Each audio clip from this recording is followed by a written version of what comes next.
नमस्कार दोस्तों, कैसे हैं आप लोग। दीसा एयरफोर्स बेस इंडिया का पाकिस्तान के बॉर्डर के बहुत पास, पाकिस्तान के बॉर्डर से लगभग 130 किलोमीटर दूर। अगर आप ओवरऑल ये मैप देखो तो जहां पे ये आपको लाल रंग का साइन नजर आ रहा है, यहाँ पे है दीसा एयरबेस और पाकिस्तान के बॉर्डर के आपको बहुत पास नजर आ रहा है। मैं आपको एक बात क्लियर कर दूं दोस्तों, ऐसा नहीं है कि जो दीसा एयरबेस है वो पाकिस्तान के बॉर्डर के सबसे पास है। मैं आपको बता दूं, इंडिया के पास और भी बहुत से एयरबेसेस हैं जो पाकिस्तान के बॉर्डर के पास है, जैसे कि भुज एयरबेस है। अगर आप नालिया एयरबेस की बात करो तो भुज एयरबेस हो गया, लालिया एयरबेस हो गया, ये भी बहुत ज्यादा पास है पाकिस्तान बॉर्डर के। और Deesa is also one of them. फर्क बस इतना है कि जो कैपेसिटी है इन एयरपोर्ट्स की, जैसे भुज एयरपोर्ट की जो कैपेसिटी है, नालिया एयरपोर्ट की जो कैपेसिटी है, वो इतनी बड़ी नहीं है जितनी दीसा एयरबेस की होगी।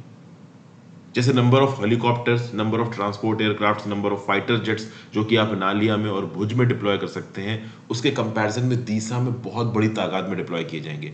दीसा में बड़ी तादाद में इंफ्रास्ट्रक्चर बिल्डिंग होगी। दीसा में बड़ी तादाद में फाइटर पायलट्स को डिप्लॉय किया जाएगा।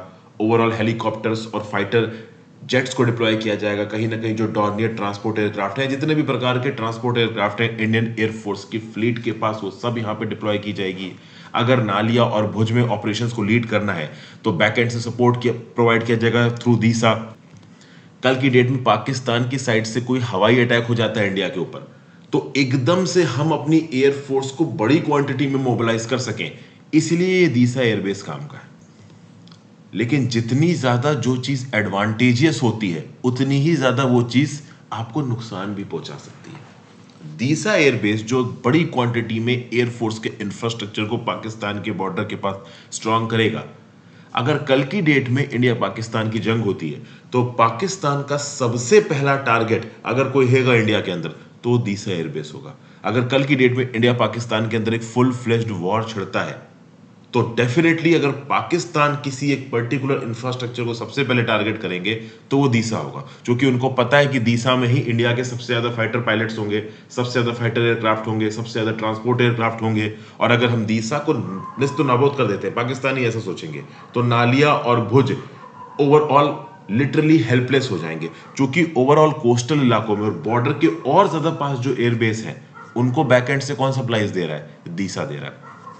इनफैक्ट आपको यहां पे सरक्रीक का इलाका भी नजर आ जाएगा, पाकिस्तान बॉर्डर के बहुत पास। इनफैक्ट अगर आप देखो तो ये जो नालिया एयरबेस है ना, इसके बहुत पास में है आपका सरक्रीक का इलाका।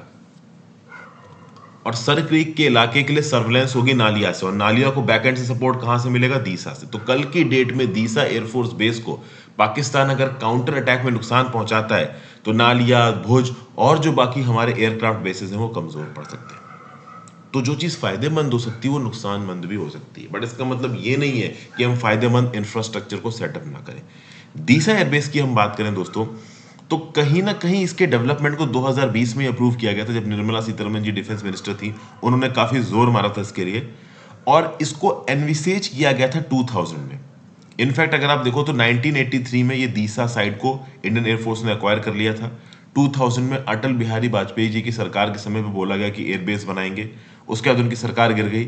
आज 2022 है, अभी तक ये एयरबेस बना नहीं है। मोदी जी की सरकार 2014, देखिए क्या है बीच में, ओवरऑल 2000 से लेके 2014 तक अगर देखा जाए तो बाकी सरकारों ने ओवरऑल यहाँ पे इस प्रकार के एयरबेसेस क्यों नहीं बनाए? देखिए, इस प्रकार के जो एयरबेसेस होते हैं ना, और जो स्ट्रेटेजिक इलाके में इंफ्रास्ट्रक्चर बिल्डिंग होती है ना, वो कभी कभी इंटरनेशनल अफेयर्स में प्रॉब्लम क्रिएट करती है। जैसे फॉर एग्जाम्पल ओवरऑल, जैसे कि अभी की सरकार तो काफी अग्रेसिव हो रखी है। पहले की सरकारें इंटरनेशनल रिलेशंस में सोचा करती थी कि हाँ भाई, चाइना के बॉर्डर पे ज्यादा बॉर्डर कंस्ट्रक्शन ना करो, चाइना नर्वस हो सकता है, कहीं कोई कन्फ्रंटेशन ना शुरू हो जाए। Same goes for Pakistan. लेकिन ऑलरेडी इस समय पे इंडिया एक ऐसे इंटरनेशनल जंक्शन पे खड़ा है जहां पे हम ऑलरेडी पाकिस्तान और चाइना से बहुत हद तक भिड़ रहे हैं। तो अब सरकार को शायद इस बात से फर्क पड़ता ही नहीं कि स्ट्रेटेजिकली कौन क्या सोच रहा है, कौन क्या नहीं सोच रहा है, और हम लोग जबरदस्त तरीके से अपना बॉर्डर इंफ्रास्ट्रक्चर बिल्डअप कर रहे हैं। अब चाइना के लाइन ऑफ एक्चुअल कंट्रोल का मुद्दा ही देख लो। कितने लंबे समय तक सक्सेसिव सरकारें, हर पॉलिटिकल पार्टी की सोचती आई हैं कि यार ये जो नो मैंस लैंड है लाइन ऑफ एक्चुअल कंट्रोल पे, नो मैंस लैंड है, इसको ज्यादा छेड़ो मत। अब हमने नहीं छेड़ा तो चाइनीज ने छेड़ दिया।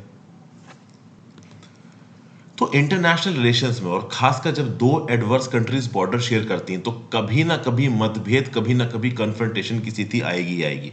तो स्ट्रेटेजिक सेक्टर्स में हम अपने आप को स्ट्रांग रखें वो बहुत ज़्यादा ज़रूरी है। और इसीलिए जो दीसा एयरफोर्स बेस है ये इंडिया को पाकिस्तान के खिलाफ एक बड़ी स्ट्रेटेजिक एडवांटेज देगा। लेकिन ये अकेली एडवांटेज नहीं है, इसके और भी बहुत से फैसेट्स हैं, जैसे कि डिजास्टर प्रिपेयर्डनेस। आपको याद होगा 2017 में बानसकांठा नाम की जो डिस्ट्रिक्ट है गुजरात में, वहां पे एक बहुत बड़ी बाढ़ आई थी, मैसिव फ्लड्स आए थे। अगर आप यहां पर्टिकुलर देखो दीसा, इस पर्टिकुलर इमेज में देखो, तो जो दीसा है वो बानसकांठा डिस्ट्रिक्ट में आती है, गुजरात की नॉर्दर्न डिस्ट्रिक्ट है बानसकांठा। अब अगर दीसा में प्रॉपर डेवलप्ड एयरफोर्स बेस होता तो बानसकांठा में लोगों को इवैक्यूएट करवा पाना फ्लड इफेक्टेड इलाके से बहुत आसान होता। बट चूंकि वहां पे प्रॉपर फंक्शनल एयरबेस था, बट वहां पे इंफ्रास्ट्रक्चर की कमी थी, number of helicopters and personnels deployed की कमी थी, तो इफेक्टिव इन्वायरमेंटल ऑपरेशंस हम नहीं चला पाए।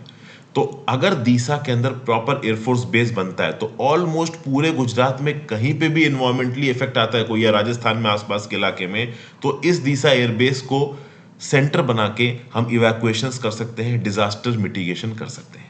तो इन्वायरमेंटल और इकोलॉजिकल एंगल भी है इस दीसा एयरफोर्स बेस। लगभग 980 करोड़ रुपए लगा के दीसा एयरफोर्स बेस बनाया जाएगा। वैसे तो देखा जाए तो ये जो एयरफोर्स बेस है, यहाँ पे ऑलरेडी 20 वॉच टावर है, 22 किलोमीटर की बाउंड्री वॉल है, बट अभी भी इंफ्रास्ट्रक्चर इसका उस लेवल का नहीं है कि यहाँ से सर्विलेंस ऑपरेशन को और बड़े स्केल पे एयरफोर्स की एक्टिविटीज को कोऑर्डिनेट किया जा सके। तो बड़े स्केल पे यहाँ पे फॉरवर्ड बेस बनाया जा रहा है भारत सरकार के द्वारा। फिर से बता दूं, भारत सरकार ने बहुत सारे एयर बेसेस को डेवलप कर रखा है पाकिस्तान के बॉर्डर के पास, बट उनकी इंफ्रास्ट्रक्चर कैपेबिलिटीज लिमिटेड है।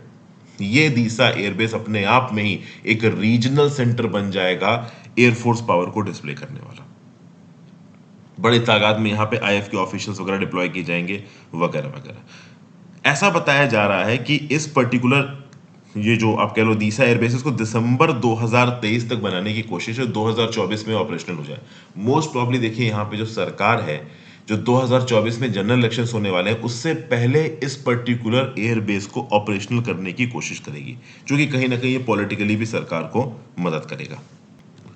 ये Deesa airbase south western air command के अंदर आएगा और गुजरात में आईएएफ का, इंडियन एयरफोर्स का 5वां एयरबेस होगा। अभी तक नालिया, भुज, बरोडा और जामनगर में एयर बेसेस इंडियन फोर्स में, ये 5वां हो जाएगा दीसा। और दीसा सबसे बड़ा होगा ना केवल गुजरात में, पूरे वेस्टर्न इंडिया में। मिग 29 की फाइटर फ्लीट को यहां पे डिप्लॉय किया जाएगा, तेजस एयरक्राफ्ट को डिप्लॉय किया जाएगा। एक और चीज है, गुजरात इंडिया की एक बहुत ही एडवांस्ड इंडस्ट्रियल बेल्ट है। अगर आप इलाके देखो, गांधीनगर हो गया, अहमदाबाद हो गया, इसके आसपास के इलाके देखोगे, जामनगर हो गया, बरोडा हो गया, ये हेवीली इंडस्ट्रियलाइज्ड इलाके हैं। तो कल की डेट में अगर इंडिया और पाकिस्तान के बीच में एक बायलैटरल जंग छिड़ती है, तो पाकिस्तान उन इंडस्ट्रियल जोन्स के ऊपर अटैक कराने की कोशिश करेगा जो इंडस्ट्रियल जोन्स इंडिया की लाइफलाइन है इकोनॉमी की। और गुजरात में बहुत से ऐसे इंडस्ट्रियल जोन्स है, जैसे कि फॉर एग्जांपल अहमदाबाद आप ले लो, सुरेंद्र नगर ले लो, बरोडा ले लो। तो इन इलाकों पे सबसे पहले पाकिस्तान अटैक करने की कोशिश करेगा। तो उस केस में प्रॉपर डिफेंसेस को सेटअप करने के लिए इस दीसा एयरबेस को एक हेडक्वार्टर बनाया जा सकता है। प्लस कहीं ना कहीं हम S-400 मिसाइल सिस्टम्स भी खरीद रहे हैं रशिया से। तो जो अलग अलग S-400 मिसाइल सिस्टम्स खरीद रहे हैं, हो सकता है उसमें से एक मिसाइल डिफेंस सिस्टम गुजरात में भी स्टैब्लिश किया जाए, बट ये जस्ट एक एजम्पशन है, 100% श्योरिटी नहीं है। एक और बात, जामनगर में, यहाँ पे जामनगर आपके नाम की आपको डिस्ट्रिक्ट दिख रही है, ये बताइए मुझे, एक क्वेश्चन है, ये जो भुज दिख रहा है आपको, नीचे जामनगर दिख रहा है, इसके बीच में ये जो गल्फ है, इसका नाम क्या है? ठीक है, गुजरात में 2 इंपॉर्टेंट गल्फ्स हैं, वैसे तो आपको फोटो में यहाँ पे नजर आ रहा है, बट मैं आपको एक रिवीजन के लिए बता रहा हूं, याद रखिएगा। 2 इंपॉर्टेंट गल्फ हैं, गल्फ ऑफ कच्छ और गल्फ ऑफ खंबात। भुज और जामनगर के बीच में जो गल्फ आती है उसका नाम है गल्फ ऑफ कच्छ। आपको कंफ्यूज करने के लिए गल्फ ऑफ खंबात ऑप्शन में दे सकता है। दुनिया की सबसे बड़ी oil refinery, Jamnagar oil refinery, जिसको ओन करता है रिलायंस इंडस्ट्रीज लिमिटेड, वो कहाँ है? जामनगर में। अब टेक्निकली देखा जाए तो जामनगर, भुज और नालिया के जो एयर बेसेस हैं वो इस रिफाइनरी के सबसे पास है, सबसे पास तो जामनगर का बेस है। बट अपने आप में ही जामनगर में जो ऑयल रिफाइनरी है इसको प्रोटेक्ट करने का एक बड़ा भार दीसा के ऊपर आएगा, जो कि नालिया, भुज, जामनगर फॉरवर्ड एयरबेसेस को बैक एंड से सपोर्ट प्रोवाइड करेगा ये दीसा एयरबेस। और ओवरऑल इस दीसा एयरबेस से पाकिस्तान के अंदर एक डीप स्ट्राइक करने की कैपेबिलिटी आ जाएगी इंडियन एयरफोर्स के पास। मैक 2.0 की स्पीड से यहाँ पे फाइटर जेट्स उड़ते हैं, उड़ने के 2 मिनट के अंदर ये पाकिस्तान की सीमा के अंदर घुस के कोई भी बम वगैरह गिरा सकते हैं। प्लस सर क्रीक, जैसा कि मैंने आपको पहले ही बताया, वैसे तो सर क्रीक के इलाके के सबसे पास है नालिया, बट कहीं ना कहीं सर क्रीक के डिफेंस के लिए भी ये दीसा एयरबेस, कुल मिला के दीसा एयरबेस इज अ हेडक्वार्टर। मैं बता दूं रीजनल ऑपरेशंस अभी भी नालिया से, भुज से, जामनगर से चलाए जाएंगे। दीसा एयरबेस एक सेंट्रलाइज्ड हेडक्वार्टर की तरह से होगा। दीसा एयरबेस से ओवरऑल रीजनल सर्वेलेंस प्रोवाइड किया जाएगा। जो दुनिया भर के जहाज हो गए, शिप्स हो गए, चाहे वो कॉमर्शियल हो या फिर चाहे वो किसी और दूसरे देश की आर्मी को हो, अगर वो अरेबियन सी में घूम रहे हैं और डिस्ट्रेस कॉल देते हैं तो डिस्ट्रेस कॉल दीसा एयरबेस को फॉरवर्ड की जाएगी, ताकि दीसा एयरबेस जल्दी से जल्दी अपना कोई एसेट डिप्लॉय कर सके ओवरऑल हेल्प के लिए। तो ये बहुत सी वजहें आपके दीसा एयरबेस की नजर आ रही। तो कुल मिला के 3-4 चीजें याद रखिएगा। एक तो दीसा एयरबेस ना केवल गुजरात में, पूरे वेस्टर्न इंडिया में एक प्रकार के रीजनल हेडक्वार्टर ऑफ एयरफोर्स की तरह काम करेगा। बहुत फॉरवर्ड, मतलब अभी तक का सबसे टेक्निकली एडवांस और हैवी हैंडेड इंफ्रास्ट्रक्चर वाला फॉरवर्ड बेस है ये पाकिस्तान बॉर्डर के पास। 130 किलोमीटर की रेंज में इतना बड़ा कोई भी एयर बेस अब तक नहीं है पाकिस्तान के बॉर्डर के पास। इस पर्टिकुलर एयर बेस से हम पाकिस्तान की सिटीज जैसे कराची के ऊपर 2 मिनट में उड़ के पहुंच सकते हैं और बम वगैरह गिरा सकते हैं। नालिया, भुज और जामनगर जैसे फॉरवर्ड एयर बेसेस को टैक्टिकल सपोर्ट देने के लिए दीसा एयरबेस काम आएगा। सर क्रीक के डिफेंस में दीसा एयरबेस काम आएगा।